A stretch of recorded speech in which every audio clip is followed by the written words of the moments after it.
Hi friends, mastmaga.comಗೆ ಸ್ವಾಗತ. ನಾನು ಅಮರ್ ಪ್ರಸಾದ್. ಮಾವಿನ ಮಳೆ, ಕಾಫಿ ಮಳೆ, ಪೂರ್ವ ಮುಂಗಾರು ಮಳೆ, ಬಿರು ಬೇಸಿಗೆಯಲ್ಲಿ ದೇಶಾದ್ಯಂತ ಈಗ ಸುರಿತಾ ಇರೋ ಮಳೆಗೆ ಈ ರೀತಿ ಒಂದೊಂದು ಕಡೆ ಒಂದೊಂದು ಹೆಸರಿದೆ.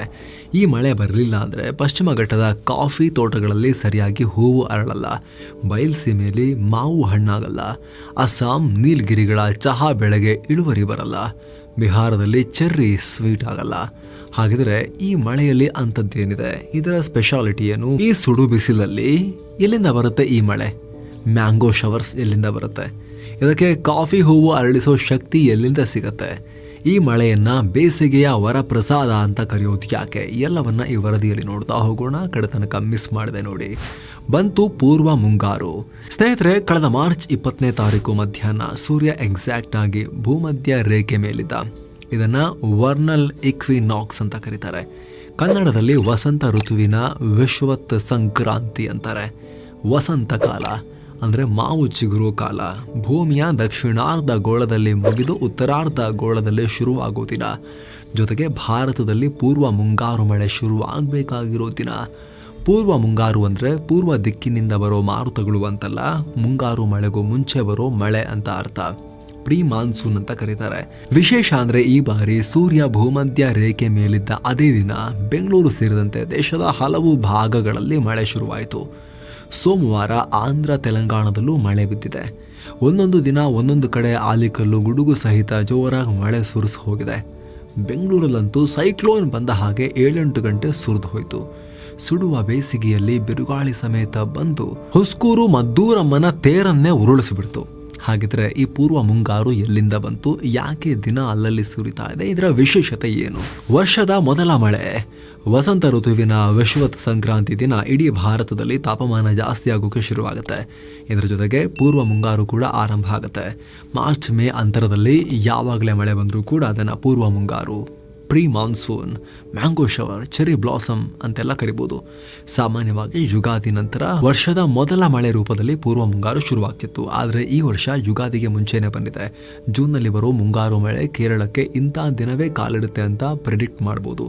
ಆದರೆ ಪೂರ್ವ ಮುಂಗಾರು ಯಾವಾಗ ಶುರುವಾಗುತ್ತೆ ಅಂತ ಫೋರ್ಕಾಸ್ಟ್ ಮಾಡೋಕೆ ಸಾಧ್ಯನೇ ಇಲ್ಲ. ಯಾಕಂದ್ರೆ ಇವು ಒಂದು ರೀತಿ ಹುಚ್ಚು ಮಳೆಗಳು ಅಂತ ಹೇಳ್ಬೋದು. ರೆಗ್ಯುಲರ್ ಆಗಿ ಬರೋದಿಲ್ಲ, ಅಲ್ಲಲ್ಲಿ ಚೆದರ್ದಂಗೆ ಬಂದು ಹೋಗ್ತವೆ. ಅಪರೂಪಕ್ಕೆ ಈ ಬಾರಿ ವರ್ನಲ್ ಎಕ್ವಿನಾಕ್ಸ್ ದಿನವೇ ಬಂದಿದೆ. ಹಾಗಿದ್ರೆ ಈ ಮಳೆ ಹುಟ್ಟೋದಿಲ್ಲಿ? ಪೂರ್ವ ಮುಂಗಾರು ಹುಟ್ಟೋದು ಸ್ಥಳೀಯವಾಗಿ ಉಂಟಾಗೋ ಕನೆಕ್ಷನ್ನಿಂದ. ಅಂದರೆ ಒಂದು ಕಡೆ ಸ್ಥಳೀಯವಾಗಿ ಭೂಮಿ ಕಾದು ಬಿಸಿಯಾದರೆ ಇನ್ನೊಂದು ಕಡೆ ಸ್ಥಳೀಯ ನೀರಿನ ಮೂಲಗಳಿಂದ, ಕಾಡುಗಳಿಂದ ತೇವಾಂಶ ನೇರ ಮೇಲಕ್ಕೆ ಹೋಗಿ ಘನೀಕರಣ ಆಗುತ್ತೆ. ಅಂದರೆ ನೇರವಾಗಿ ಭೂಮಿಯಿಂದ ಮೇಲೆದ್ದ ಮೋಡಗಳು. ಮಾನ್ಸೂನ್ ಮೋಡಗಳ ರೀತಿ ದೂರದ ಹಿಂದೂ ಮಹಾಸಾಗರದಿಂದ ಬಂದ ಮೋಡಗಳಲ್ಲ. ಇಂಗ್ಲಿಷ್ನಲ್ಲಿ ಈ ಮೋಡಗಳನ್ನು ಕ್ಯುಮುಲೋನಿಂಬಸ್ ಕ್ಲೌಡ್ಸ್ ಅಂತ ಕರೀತಾರೆ. ಮಾನ್ಸೂನ್ ಮೋಡಗಳು 2-9 ಕಿಲೋಮೀಟರ್ ಎತ್ತರದಲ್ಲಿ ವೇಗವಾಗಿ ಚಲಿಸ್ತವೆ. ಈ ಪ್ರೀ ಮಾನ್ಸೂನ್ ಪೂರ್ವ ಮುಂಗಾರಿನ ಈ ಕ್ಯುಮುಲೋನಿಂಬಸ್ ಮೋಡಗಳು ಅಷ್ಟು ವೇಗವಾಗಿ ಚಲಿಸಲ್ಲ. ಆದರೆ ಕೆಲವೊಮ್ಮೆ 12 ಕಿಲೋಮೀಟರ್ಗಿಂತಲೂ ಎತ್ತರಕ್ಕೆ ಹೋಗಿ ಗುಡುಗು ಸಹಿತ ಮಳೆ ಸುರಿಸ್ತವೆ. ಹಾಗಂತ ಈ ಮಳೆಯಲ್ಲಿ ಸಮುದ್ರಗಳ ಕೆಲಸ ಇಲ್ಲ ಅಂತಲ್ಲ.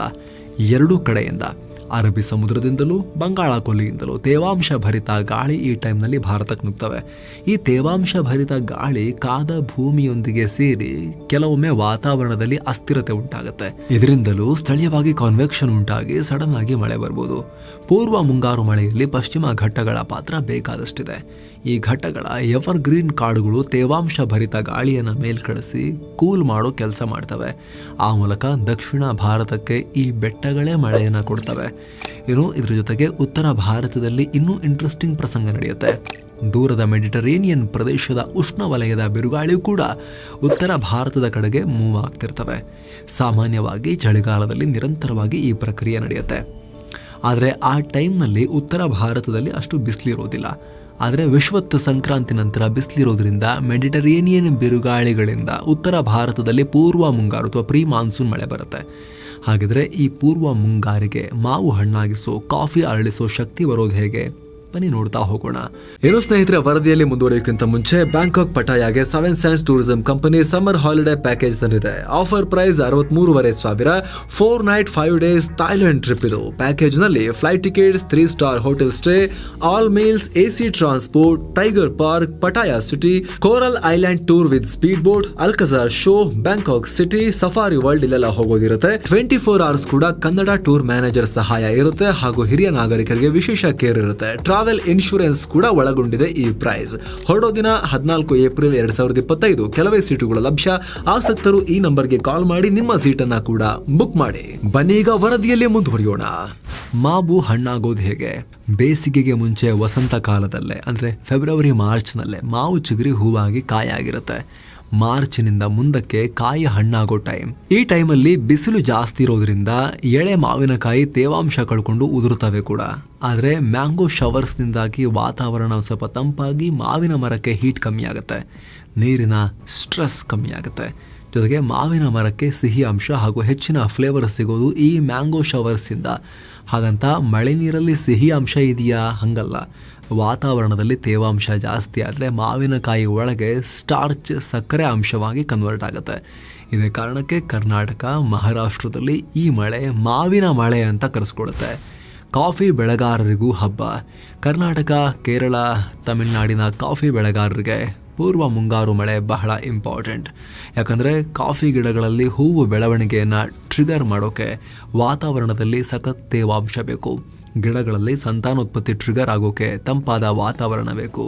ಪೂರ್ವ ಮುಂಗಾರು ಆ ಕೆಲಸ ಮಾಡಿಕೊಡುತ್ತೆ. ಜೊತೆಗೆ ಇದು ಬಂದು ಹೋಗೋ ಮಳೆ ಆಗಿರೋದ್ರಿಂದ ಹೂವು ಅರಳಿ ಆದ ನಂತರ ಪರಾಗಸ್ಪರ್ಶಕ್ಕೆ ಅವಕಾಶ ಕೊಡುತ್ತೆ. ಒಂದು ವೇಳೆ ಈ ಪ್ರೀ ಮಾನ್ಸೂನ್ ಅಥವಾ ಪೂರ್ವ ಮುಂಗಾರು ವೀಕ್ ಆದರೆ ಅಥವಾ ಬರದೇ ಹೋದರೆ ಕಾಫಿ ಗಿಡದ ಸಂತಾನೋತ್ಪತ್ತಿ ಸ್ಟ್ರಾಂಗ್ ಇರಲ್ಲ, ಹೂವು ನಿರಂತರವಾಗಿ ಅರಳೋದಿಲ್ಲ. ಕಾಫಿ ಬೀನ್ಸ್ ಕ್ವಾಲಿಟಿ ಹಾಗೂ ಇಳುವರಿ ಎರಡೂ ಡ್ರಾಪ್ ಆಗುತ್ತೆ. ಟೀಗೂ ಬೇಕು ಪೂರ್ವ ಮುಂಗಾರು. ಅಸ್ಸಾಂ, ಪಶ್ಚಿಮ ಬಂಗಾಳ, ನೀಲಗಿರಿ ಟೀ ಬೆಳೆಗಾರರಿಗೂ ಕೂಡ ಪೂರ್ವ ಮುಂಗಾರು ವರದಾನ. ಯಾಕಂದರೆ ಟೀ ಗಿಡಗಳು ಬೇಸಿಗೆ ಹೀಟ್ ತಡ್ಕೊಳ್ಳೋಕೆ ಈ ಮಳೆ ಬೇಕು. ಜೊತೆಗೆ ಈ ಮಳೆಯಿಂದ ಟೀ ಬೆಳೆಯ ದ್ಯುತಿಸಂಶ್ಲೇಷಣಾ ಕ್ರಿಯೆ, ಅದರ ಎಫಿಷಿಯನ್ಸಿ ಜಾಸ್ತಿ ಆಗುತ್ತೆ. ಅದಕ್ಕೆ ಬೇಕಾದ ಕ್ಲೋರೋಫಿಲ್ ಅಭಿವೃದ್ಧಿ ಜಾಸ್ತಿ ಆಗುತ್ತೆ. ಆ ಮೂಲಕ ಟೀ ಎಲೆಗಳ ಕ್ವಾಲಿಟಿ ಇಂಪ್ರೂವ್ ಆಗುತ್ತೆ.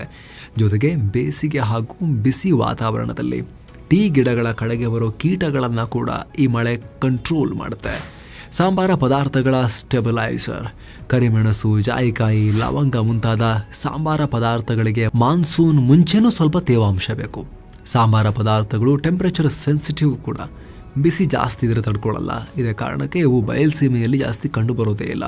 ಘಟ್ಟ ಪ್ರದೇಶಗಳಲ್ಲಿ ಬೆಳೆದರೂ ಕೂಡ ಹೀಟ್ ಸೆನ್ಸಿಟಿವ್ ಇರೋದ್ರಿಂದ ಬೇಸಿಗೆಯ ಈ ಪ್ರೀ ಮಾನ್ಸೂನ್ ಚೂರು ಬಂದು ಸಿಂಪಡಿಸಿ ಹೋಗಬೇಕು. ಈ ಮಳೆಯಿಂದ ಸಾಂಬಾರ ಬೆಳೆಗಳ ಬೇರು ಹೈಡ್ರೇಟ್ ಆಗುತ್ತೆ. ಸಾಂಬಾರ ಪದಾರ್ಥಗಳಲ್ಲಿ ಎಣ್ಣೆಯ ಅಂಶ ಮೇಂಟೈನ್ ಮಾಡೋಕ್ಕೆ ಹೆಲ್ಪ್ ಆಗುತ್ತೆ. ಅವುಗಳ ಸುವಾಸನೆ, ಔಷಧೀಯ ಗುಣ ಕೂಡ ಇಂಪ್ರೂವ್ ಆಗುತ್ತೆ. ಒಟ್ಟಾರೆ ಉತ್ತಮ ಇಳುವರಿ, ಕ್ವಾಲಿಟಿ ಇಂಪ್ರೂವ್ಮೆಂಟ್ಗೆ ಈ ಪ್ರೀ ಮಾನ್ಸೂನ್ ತುಂಬ ಹೆಲ್ಪ್ ಮಾಡುತ್ತೆ. Cherry blossom. ಈ ಮಳೆಯನ್ನು ಆಂಧ್ರ, ತೆಲಂಗಾಣ, ಹಿಮಾಚಲ, ಬಿಹಾರಗಳಲ್ಲಿ ಚೆರ್ರಿ ಬ್ಲಾಸಮ್ ಅಂತ ಕರೆಯಲಾಗುತ್ತೆ. ಯಾಕಂದರೆ ಚೆರ್ರಿ ಹೂವು ಅರಳೋಕೆ ಪೂರ್ವ ಮುಂಗಾರು ಬೇಕು. ಮಳೆ ಬರದೆ ತಾಪಮಾನ ಜಾಸ್ತಿ ಆದರೆ ಪರಾಗಸ್ಪರ್ಶ ಆಗೋಕ್ಕೆ ಮುಂಚೆ ಹೂವು ಡ್ರೈ ಅಪ್ ಆಗೋಕ್ಕೆ ಶುರುವಾಗುತ್ತೆ. ಆದರೆ ಮಳೆ ಬಂದರೆ ಮರ ಆ ನೀರನ್ನು ಹೀರ್ಕೊಂಡು ಸ್ಟ್ರಾಂಗ್ ಆಗಿ ಫ್ಲವರಿಂಗ್ ಮಾಡುತ್ತೆ, ಹೆಚ್ಚು ಹಣ್ಣು ಬಿಡುತ್ತೆ. ಅಷ್ಟೇ ಅಲ್ಲ, ಪೂರ್ವ ಮುಂಗಾರಿನಿಂದ ಭೂಮಿಯಲ್ಲಿ ಮೈಕ್ರೋಬಿಯಲ್ ಆಕ್ಟಿವಿಟಿ ಹೆಚ್ಚಾಗಿ ಮಣ್ಣಿನ ಆರೋಗ್ಯನೂ ಇಂಪ್ರೂವ್ ಆಗುತ್ತೆ. ಮಲಗಿದ್ದ ಸೂಕ್ಷ್ಮ ಜೀವಿಗಳೆಲ್ಲ ರೀಆಕ್ಟಿವೇಟ್ ಆಗ್ತವೆ. ಪೂರ್ವ ಮುಂಗಾರು ಬರದೇ ಹೋದರೆ ಬೇಸಿಗೆಯಲ್ಲಿ ಮಣ್ಣು ಕೆಂಡವಾಗಿ ನೆಲ ಬಾಯಿ ಬಿಡ್ಬೋದು. ಜೊತೆಗೆ ಬೇಸಿಗೆಯಲ್ಲಿ ಎಲೆಗಳ ಮೇಲೆ ಧೂಳು ಕೂರದಂತೆ ತಡೆದು ಗ್ಯಾಸ್ ಎಕ್ಸ್ಚೇಂಜ್ ಕೂಡ ಇಂಪ್ರೂವ್ ಮಾಡುತ್ತೆ. ಇದು ನಗರಗಳಲ್ಲಿ ಇದು ಸಾಧ್ಯ ಇಲ್ಲ. ಒಂದೇ ದಿನಕ್ಕೆ ಎಲೆಗಳ ಮೇಲೆ ಧೂಳು ಕೂರ್ತಾ ಇರುತ್ತೆ. ಆದರೆ ಕಾಡಿನ ಮರಗಳನ್ನು ಈ ಮಳೆ ಕ್ಲೀನ್ ಮಾಡಿ ದೀರ್ಘಕಾಲ ಹಾಗೆ ಇಡೋದ್ರಲ್ಲಿ ಹೆಲ್ಪ್ ಮಾಡುತ್ತೆ. ಉಳಿದಂತೆ ಉತ್ತರ ಭಾರತದ ಚಳಿಗಾಲದ ಬೆಳೆಗಳಾದ ಗೋಧಿ, ಬಾರ್ಲಿ ಮೆಚುರಿಟಿಗೆ ಬರೋಕೆ ಈ ಮಳೆ ಹೆಲ್ಪ್ ಮಾಡುತ್ತೆ. ದಕ್ಷಿಣ ಭಾರತದಲ್ಲಿ ಮುಂಗಾರು ಬೆಳೆಗಳಿಗೆ ಆರಂಭ ಶುರು ಮಾಡೋಕೆ ಹೆಲ್ಪ್ ಮಾಡುತ್ತೆ. ಆರಂಭ ಮಾಡೋದು ಅಂದರೆ ಭೂಮಿಯನ್ನು ಉಳುಮೆ ಮಾಡಿ ರೆಡಿ ಮಾಡ್ಕೊಳ್ಳೋದು. ಸೊ ಫ್ರೆಂಡ್ಸ್, ಇದಾಗಿತ್ತು ಸುಡು ಬಿಸಿಗೆಯ ಬೇಸಿಲಲ್ಲಿ ಆಗಾಗ ಚುಚೂರು ಬಂದು ಹೀಗೆ ಸಿಂಪಡಿಸಿ ಹೋಗೋ ಈ ಮಳೆ ಯಾವುದು, ಈ ಪ್ರೀ ಮಾನ್ಸೂನ್ ಅಂದರೆ ಏನು, ಇದಕ್ಕೆ ಬೇರೆ ಬೇರೆ ಕಡೆ ಏನೇನು ಹೆಸರಲ್ಲಿ ಕರೀತಾರೆ, ಈ ಮಳೆಯ ಮಹತ್ವ ಏನು, ಎಲ್ಲವನ್ನು ನಿಮಗೆ ಕ್ವಿಕ್ಕಾಗಿ ಎಕ್ಸ್ಪ್ಲೇನ್ ಮಾಡೋ ಪ್ರಯತ್ನ. ಈ ಮಾಹಿತಿ ಇಷ್ಟ ಆಗಿದರೆ ಶೇರ್ ಮಾಡಿ, ಎಲ್ಲ ರೈತರಿಗೂ ಇದನ್ನು ತಲುಪಿಸಿ ಅವರು ನೋಡಲಿ. ಇಂಥ ಮತ್ತಷ್ಟು ಮಾಹಿತಿಗಾಗಿ ಸಬ್ಸ್ಕ್ರೈಬ್ ಮಾಡೋದನ್ನು, ಪಕ್ಕದ ಬೆಲ್ ಐಕಾನ್ ಮೇಲೆ ಕ್ಲಿಕ್ ಮಾಡೋದನ್ನು ಯಾವುದೇ ಕಾರಣಕ್ಕೂ ಮರಿಬೇಡಿ. Thank you so much. ಮತ್ತೆ ಭೇಟಿ ಆಗ್ತಿರೋಣ. ನಮಸ್ತೆ.